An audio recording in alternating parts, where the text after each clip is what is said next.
POCSO നിയമം വയനാട്ടിൽ മാത്രം വാഴുന്നത് എന്തുകൊണ്ട് എന്നാണ് അടുത്തതായി സൂപ്പർ പ്രൈം ടൈം ചർച്ച ചെയ്യുന്നത്. ഡോക്ടർ PG ഹരി, ഇതേ തേരകം ഇത്തരം വിഷയങ്ങളിൽ, ആദിവാസികളുമായി ബന്ധപ്പെട്ട വിഷയങ്ങളിൽ എടുക്കുന്ന സമീപനം എന്താണ്?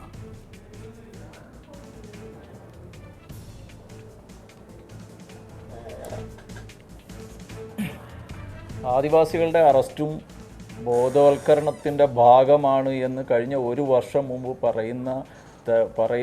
പറഞ്ഞ പ്രസ്താവന മാത്രം മതി ശ്രീ തേരകത്തിൻ്റെ എന്താണ് മാനസികാവസ്ഥയെന്നും വംശീയവാദത്തിൻ്റെ ഏറ്റവും പുതിയ ഉദാഹരണമാണ് ഇപ്പോൾ വയനാട്ടിൽ സംഭവിച്ചുകൊണ്ടിരിക്കുന്നത്. കഴിഞ്ഞ വർഷം ഇതേ സമയം 20ഓളം കുട്ടികളാണ് വയനാട്ടിലെ 2 ജയിലുകളിലായിട്ട് ചെറുപ്പക്കാരാണ് ജയിലുകളിലുണ്ടായിരുന്നത്. ഇവരുടെ ഇഷ്ടപ്പെട്ട കൂട്ടുകാരിയെ,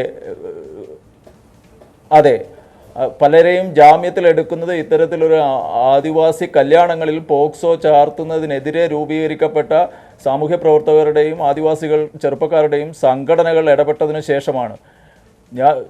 ശ്രീ രാകേഷ് സനൽ പറഞ്ഞതിൽ നിന്ന് വ്യത്യസ്തമായൊരു ചിത്രമാണ് വയനാട്ടിൽ പറയാനുള്ളത്. 376 വകുപ്പ് അടക്കം ചാർത്തിക്കൊണ്ട് ആദിവാസി കല്യാണങ്ങളിൽ കേസെടുക്കാൻ നിർദ്ദേശിക്കുന്ന തേരകം ഒറ്റ ദിവസം കൊണ്ട് അന്വേഷണം പൂർത്തിയാക്കി ആദിവാസികളെ രാത്രി വനിതാ പോലീസിൻ്റെ സാന്നിധ്യം പോലും ഇല്ലാതെ അറസ്റ്റ് ചെയ്യാൻ സാഹചര്യം ഒരുക്കുന്ന പോലീസ്,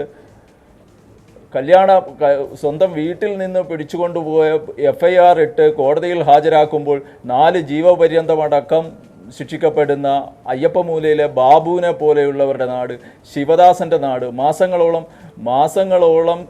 ജയിലുകളിൽ കഴിയുകയും അതിനുശേഷം എല്ലാ മാസവും കോടതിയിൽ കയറി ഇറങ്ങേണ്ടി വരികയും ആഴ്ചയിൽ പോലീസ് സ്റ്റേഷനിൽ പോയി ഒപ്പിടേണ്ടിയും വരുന്ന ശിവദാസൻ്റെയും ബിനുവിൻ്റെയും വാസുവിൻ്റെയും ഒക്കെ നാടാണ് വയനാട്. ഒപ്പം തന്നെ 4 ജീവപര്യന്തമാണ് ബാബുവിന് കിട്ടിയിരിക്കുന്നത്. ഞാൻ ആശങ്കപ്പെടുന്നത് അടുത്ത ദിവസം ബാബുവിൻ്റെ 2 വർഷത്തിന് ശേഷം ശിക്ഷിക്കപ്പെട്ട് 40 വർഷം ശിക്ഷിക്കപ്പെട്ട് ജയിലിൽ കഴിഞ്ഞ 2 വർഷമായി കഴിയുന്ന ബാബുവിൻ്റെ ജാമ്യാപേക്ഷ അടുത്ത ദിവസം പരിഗണിക്കുകയാണ്. ഈ സമയത്ത് ഇത്തരത്തിൽ ഉയർന്നു വന്നിരിക്കുന്ന ചർച്ചകൾ പോക്സോയെ കൂടുതൽ ശക്തമായി നടത്താൻ കഴിയുന്ന ഏക കമ്മ്യൂണിറ്റി എന്ന് പറയുന്നത് ആദിവാസികൾക്ക് മേലാണ്.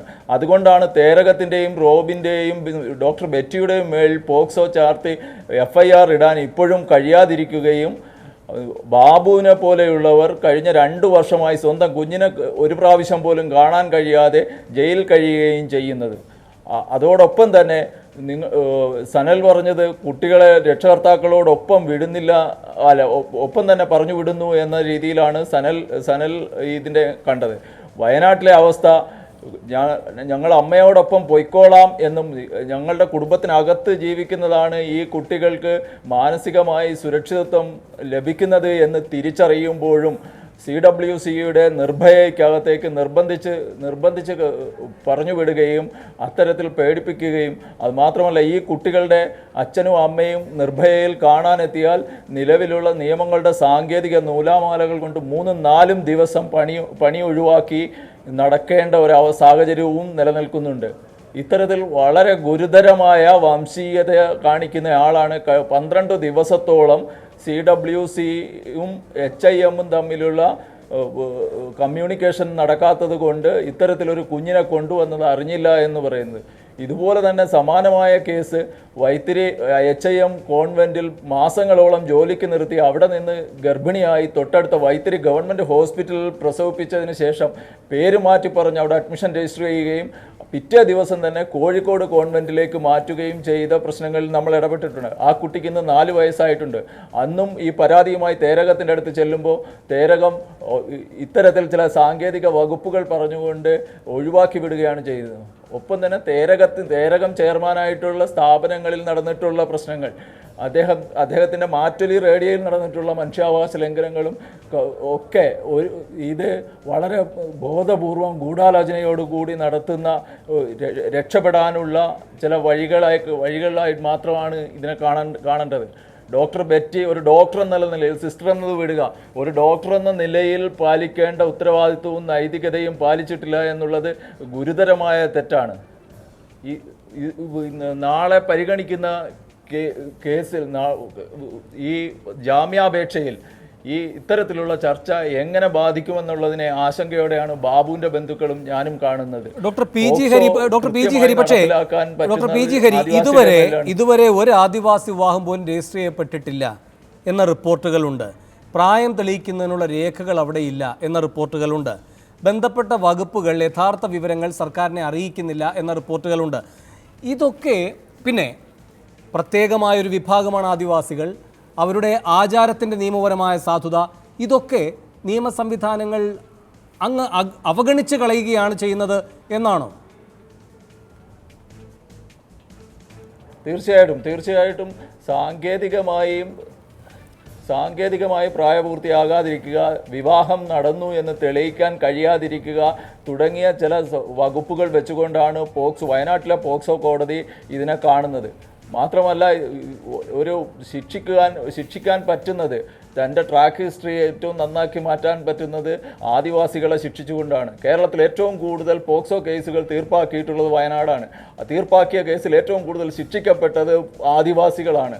ഏറ്റവും കൂടുതൽ ശിക്ഷിക്കപ്പെടാതെ വിട്ടത് ജനറൽ കേസിൽ, ആദിവാസി ഇരകളാക്കപ്പെടുന്ന കേസുകൾ CWCയുടെ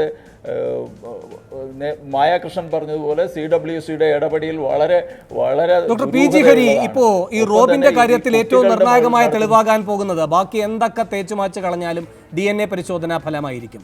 അതിൽ ഇടപെടൽ നടന്നിട്ടുണ്ടാകുമെന്ന് സംശയിക്കണോ ഇതിനോടകം? തീർച്ചയായിട്ടും അതുകൊണ്ട് തന്നെ DNA പരിശോധന നടത്തുന്നുണ്ടെങ്കിൽ അത് കുഞ്ഞിൻ്റെ DNA-യും മാതാവിൻ്റെ DNA-യും ഒപ്പം റോബിൻ്റെ DNA-യും 3 പേരുടെ DNA-യും പരിശോധിക്കേണ്ടതുണ്ട്. അത്തരത്തിൽ പരിശോധിച്ചുകൊണ്ട് മാത്രമേ ഇത്തരത്തിൽ കുട്ടിയെ മാറ്റുകയോ അല്ലെങ്കിൽ വേറെ ഏതെങ്കിലും തരത്തിൽ റോബിനെ രക്ഷിക്കാനുള്ള നിലപാട് അധികാരികളുടെ ഭാഗത്തു നിന്ന് ഉണ്ടായിട്ടുണ്ടെങ്കിൽ തുറന്നു കാണിക്കപ്പെടാൻ കഴിയുകയുള്ളൂ. കുഞ്ഞിനെ മാറ്റാനുള്ള സാധ്യത വളരെ കൂടുതലാണ്. കോൺവെന്റിൽ 7-ാം തീയതിക്ക് ശേഷം കൂടുതൽ കുട്ടികളെ കൊണ്ടുവന്നിട്ടുണ്ടെങ്കിൽ ആ കുട്ടികളിൽ ഏതെങ്കിലും ആകാം കൈമാറ്റം ചെയ്യപ്പെട്ടത്.